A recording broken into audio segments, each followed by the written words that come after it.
दोस्तों, क्या गरीबी किस्मत में लिखी होती है या यह हमारे गलत फैसलों का नतीजा होती है? क्या कोई ऐसा राज है जो हमें गरीबी से निकालकर अमीरी की ओर ले जा सकता है? दोस्तों, ये कहानी सिर्फ नरेश की नहीं, हर उस इंसान की है जो संघर्ष कर रहा है, जो सोचता है कि उसकी किस्मत बदल नहीं सकती।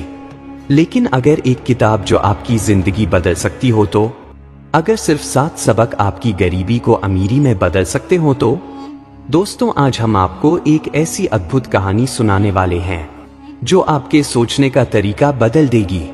दोस्तों, ये सिर्फ कहानी नहीं, एक ऐसा मंत्र है जो आपको सच्ची अमीरी तक ले जा सकता है। तो इस वीडियो को आखिर तक जरूर देखना, क्योंकि आखिरी सीख आपकी पूरी जिंदगी बदल सकती है। दोस्तों, शुरू करते हैं नरेश की प्रेरणादायक यात्रा। दोस्तों, गांव शिवपुर की पगडंडियों पर चलते हुए नरेश के पैर ठिठक गए। सूरज ढल रहा था और हल्की ठंडी हवा खेतों में लहराते गेहूं के पौधों को हिला रही थी। लेकिन नरेश के दिल में शांति नहीं थी। वह 28 साल का नौजवान, जिसने बचपन से ही गरीबी का सामना किया था, आज भी उसी दलदल में फंसा हुआ था। उसके पिता गणेशलाल गांव के एक साधारण किसान थे, जिन्होंने अपनी पूरी जिंदगी मिट्टी को जोतते हुए बिता दी, लेकिन बदले में गरीबी ही पाई। नरेश ने कई बार कोशिश की थी कि वह अपनी स्थिति बदले, लेकिन हर बार असफलता ही हाथ लगी। आज भी उसकी जेब में बस 7 रुपए थे। माँ ने कहा था, बेटा, भगवान पर भरोसा रखो, किस्मत से ज्यादा किसी को कुछ नहीं मिलता। लेकिन नरेश इस बात से संतुष्ट नहीं था। क्या सच में गरीबी किस्मत का खेल थी? क्या मेहनत करने से कुछ नहीं बदला जा सकता था? सोचते सोचते वह गांव के बाहर स्थित पीपल के पेड़ के पास पहुंचा। अचानक उसकी नजर वहां बैठे एक बूढ़े साधु पर पड़ी। उनकी आंखें चमक रही थीं और हाथ में एक पुरानी किताब थी। साधु ने नरेश को देखते ही कहा, बेटा, तू परेशान दिख रहा है, गरीबी से जूझ रहा है।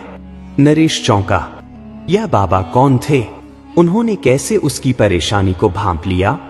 हाँ बाबा, मैं बहुत मेहनत करता हूँ, लेकिन हालात कभी नहीं बदलते, नरेश ने कहा। बाबा मुस्कुराए और बोले, गरीबी किस्मत का खेल नहीं, यह तेरी सोच और कर्मों का परिणाम है। अगर सही रास्ता पहचान ले तो किस्मत भी बदल जाती है। नरेश को यह बात अजीब लगी, क्योंकि उसने तो हमेशा सुना था कि जो गरीब है उसकी तकदीर ही ऐसी होती है। लेकिन बाबा ने आगे जो कहा, उसने उसकी पूरी सोच हिला दी। अगर तुझे सच्ची अमीरी चाहिए तो तुझे 7 परीक्षाओं से गुजरना होगा। 7 परीक्षाएं? नरेश ने चौंक कर पूछा। बाबा ने अपने पास रखी किताब खोलकर पहले पन्ने पर लिखा दिखाया, गरीबी आदतों और डर की देन है। जो इन 7 बाधाओं को पार कर लेता है वही अमीर बनता है। नरेश की आंखों में जिज्ञासा जागी। उसने बाबा से कहा, बाबा, मुझे ये 7 परीक्षाएं बताइए, मैं अपनी किस्मत खुद बनाना चाहता हूँ। बाबा ने एक गहरी सांस ली और बोले, याद रख, यह आसान नहीं होगा। पहली परीक्षा ही तय करेगी कि तू बाकी के रास्ते पर चल पाएगा या नहीं। मैं तैयार हूँ, नरेश ने दृढ़ता से कहा। बाबा ने कहा, गरीब इसलिए गरीब रहता है क्योंकि वह बदलाव और जोखिम से डरता है। अमीर बनने के लिए सबसे पहले तुझे अपने डर को हराना होगा। नरेश को समझ नहीं आया कि यह कैसे होगा। तभी बाबा ने उसे गांव के एक व्यापारी से मिलने को कहा, जिसने नया कारोबार शुरू किया था और साझेदार की तलाश कर रहा था। लेकिन मेरे पास तो पैसा ही नहीं है, नरेश बोला। यही तेरी परीक्षा है, बाबा ने कहा। क्या तू अपने डर को हराकर यह मौका अपनाएगा? नरेश सोच में पड़ गया। अगर वह अपनी बची कुची जमीन गिरवी रखकर इसमें पैसा लगाए और नुकसान हो गया तो क्या होगा? यह सोचकर ही उसका दिल दहल उठा। लेकिन फिर उसे किताब की वो लाइन याद आई, जो डर गया वह हार गया। नरेश ने आखिरकार हिम्मत जुटाई और अपनी जमीन गिरवी रख दी। अब उसका पैसा भी लग गया था और खेल शुरू हो चुका था। कुछ महीनों बाद नरेश की मेहनत रंग लाई। कारोबार ने मुनाफा देना शुरू कर दिया। पहली बार उसने अपने हाथों में 10,000 रुपए देखे। वह खुशी से दौड़ता हुआ बाबा के पास पहुंचा और बोला, बाबा, मैंने पहली परीक्षा पास कर ली। नरेश अब पहली परीक्षा पास कर चुका था। उसने डर को हराकर कारोबार में निवेश किया और पहली बार मुनाफा कमाया। लेकिन असली चुनौती अब शुरू हो रही थी। बाबा ने उससे पूछा, अब बताओ, तुम्हारे पास जो पैसा आया है उसका क्या करोगे? नरेश बोला, बाबा, इतनी मेहनत के बाद पहली बार मेरे पास इतने रुपए आए हैं। मैं अपने लिए अच्छे कपड़े लूंगा, घर की मरम्मत कराऊंगा, कुछ रिश्तेदारों को दावत दूंगा। बाबा उसकी बात सुनकर मुस्कुराए और बोले, बस यही गलती हर गरीब करता है। कैसी गलती बाबा? नरेश चौंका। बाबा ने किताब के अगले पन्ने को खोला जहां लिखा था, गरीब इसलिए गरीब रहता है क्योंकि वह पैसा मिलते ही खर्च कर देता है, जबकि अमीर पैसा मिलते ही उसे बढ़ाने के तरीके खोजता है। यह सुनकर नरेश सोच में पड़ गया। उसे एहसास हुआ कि उसके पिता गणेश लाल भी यही करते थे। जैसे ही कभी खेत से अच्छा मुनाफा होता, वे त्योहारों पर खर्च कर देते, रिश्तेदारों की मदद कर देते, लेकिन भविष्य के बारे में नहीं सोचते थे। और फिर जब अगली फसल खराब होती तो फिर वही गरीबी का चक्र शुरू हो जाता। बाबा ने उसे एक नई चुनौती दी, अगर तुझे सच में अमीर बनना है तो इस पैसे को खर्च करने के बजाय निवेश करना सीख। लेकिन सवाल यह था कि कहाँ निवेश करे? बाबा ने सुझाव दिया कि वह शहर जाकर व्यापार से जुड़ी नई बातें सीखे और अपनी आमदनी को और बढ़ाने का तरीका निकाले। नरेश को यह सलाह समझ आई। उसने अपने पैसे का एक हिस्सा लेकर शहर जाने का फैसला किया। जब नरेश पहली बार शहर पहुंचा तो उसकी आंखें खुली की खुली रह गई। गांव में जहां लोग सिर्फ खेती और मजदूरी पर निर्भर थे, वहीं यहाँ लोग अलग अलग तरीकों से पैसा कमा रहे थे। कुछ लोग दुकान चला रहे थे, कुछ लोग निवेश करके पैसा बढ़ा रहे थे और कुछ लोग डिजिटल व्यापार कर रहे थे। नरेश ने सोचा, क्या मैं भी ऐसा कुछ कर सकता हूँ? तभी उसकी मुलाकात हुई शेखर नाम के एक व्यापारी से। शेखर एक सफल व्यवसायी था। उसने नरेश से कहा, अगर तुम सच में अमीर बनना चाहते हो तो तुम्हें यह समझना होगा कि पैसा अकेले मेहनत से नहीं बनता, बल्कि सही फैसलों से बनता है। कैसे? नरेश ने पूछा। शेखर ने एक उदाहरण दिया। मान लो तुम्हारे पास 10,000 रुपए है। अगर तुम इसे एक नई दुकान खोलने में लगाओ तो हर महीने इससे कमाई हो सकती है। लेकिन अगर तुम इसे ऐसे ही घर में रखकर खर्च कर दोगे तो यह खत्म हो जाएगा। यही फर्क होता है गरीब और अमीर की सोच में। नरेश को बात समझ आई। उसने फैसला किया कि वह शहर में एक नया व्यवसाय सीखेगा और उसे अपने गांव में शुरू करेगा। लेकिन यहीं पर उसकी तीसरी परीक्षा उसका इंतजार कर रही थी। शहर में एक आदमी ने उसे कहा, तुम अगर मेरे साथ पैसा लगाओ तो मैं इसे दोगुना कर दूंगा। नरेश को लालच आ गया। उसने बिना सोचे समझे अपने पैसे का एक बड़ा हिस्सा उस आदमी को दे दिया और फिर वह आदमी गायब हो गया। नरेश के पैरों तले जमीन खिसक गई। उसका आधा पैसा डूब चुका था। नरेश को बाबा की सीख याद आई।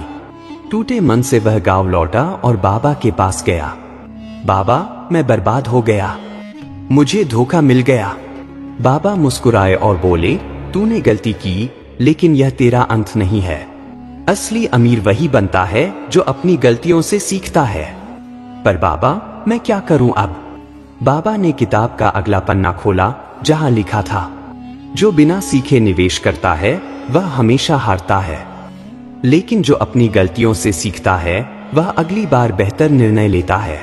अब नरेश समझ चुका था कि उसे बिना सोचे समझे पैसा नहीं लगाना चाहिए। अब नरेश पहले से सतर्क हो चुका था।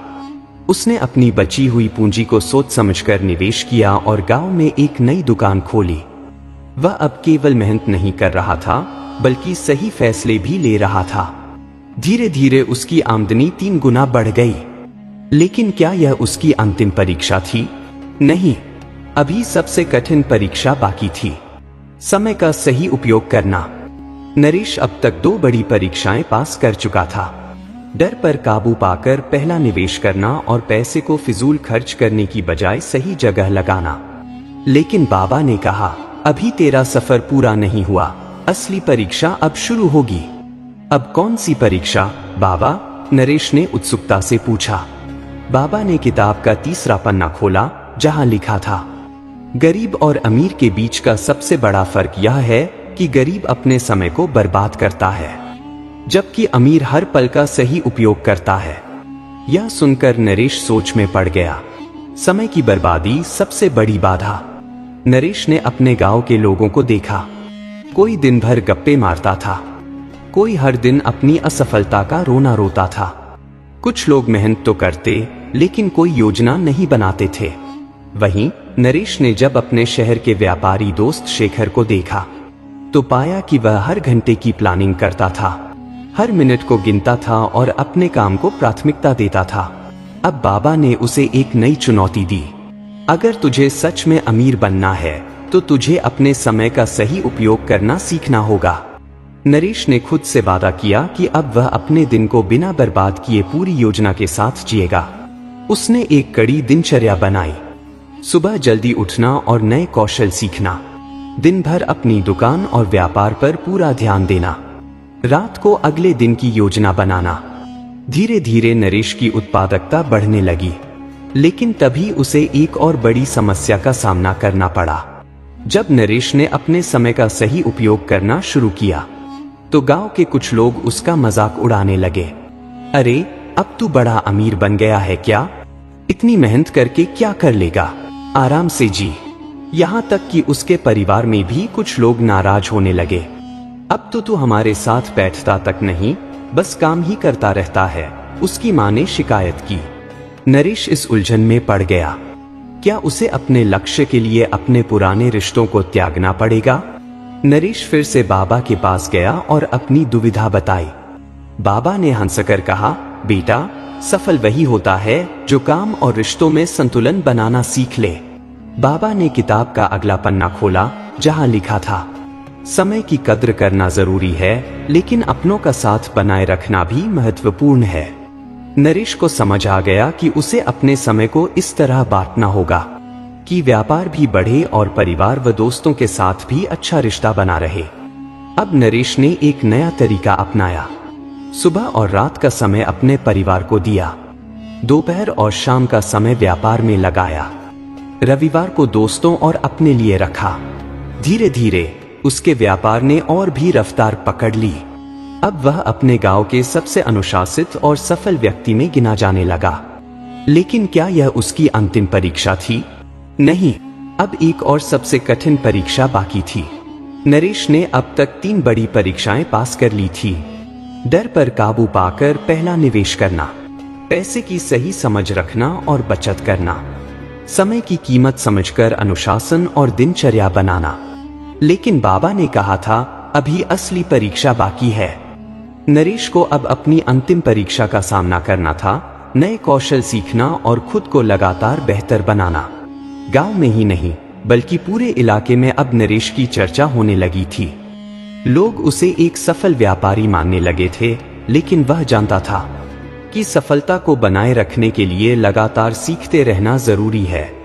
एक दिन शहर के एक बड़े व्यापारी माधव सेठ ने नरेश से कहा, बेटा, बाजार बदल रहा है। अब व्यापार सिर्फ गांव तक सीमित नहीं रह सकता। अगर तुझे वाकई बड़ा बनना है, तो तुझे नए तरीके सीखने होंगे। नरेश ने सोचा, मैंने तो अब तक सिर्फ परंपरागत तरीके से व्यापार किया है। क्या मैं वाकई नए जमाने के व्यापार को समझ पाऊंगा?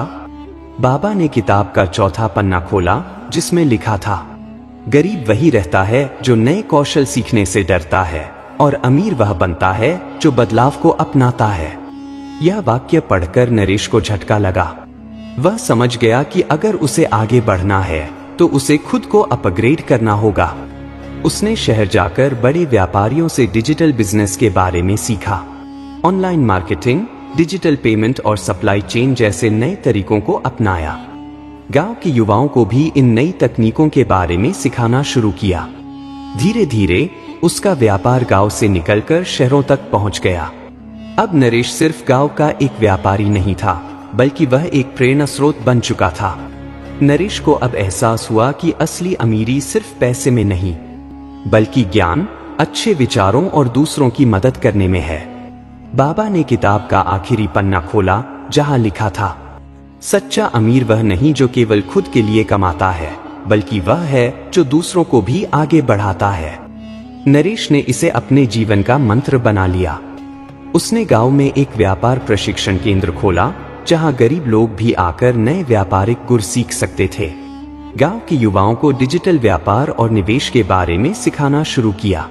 अब गांव के लोग भी मेहनत और सही सोच से अपनी गरीबी दूर करने लगे। एक दिन बाबा फिर से नरेश के पास आए और मुस्कुराते हुए बोले, बेटा, तूने सिर्फ खुद की किस्मत नहीं बदली बल्कि पूरे गांव की तकदीर बदल दी। अब तू सिर्फ अमीर नहीं बल्कि सफल और सम्मानित व्यक्ति है। नरेश ने सिर झुका लिया और कहा, बाबा, आपकी दी हुई किताब ने मेरी सोच बदल दी। मैंने सीख लिया कि गरीबी कोई किस्मत का खेल नहीं बल्कि हमारी आदतों और फैसलों का नतीजा होती है।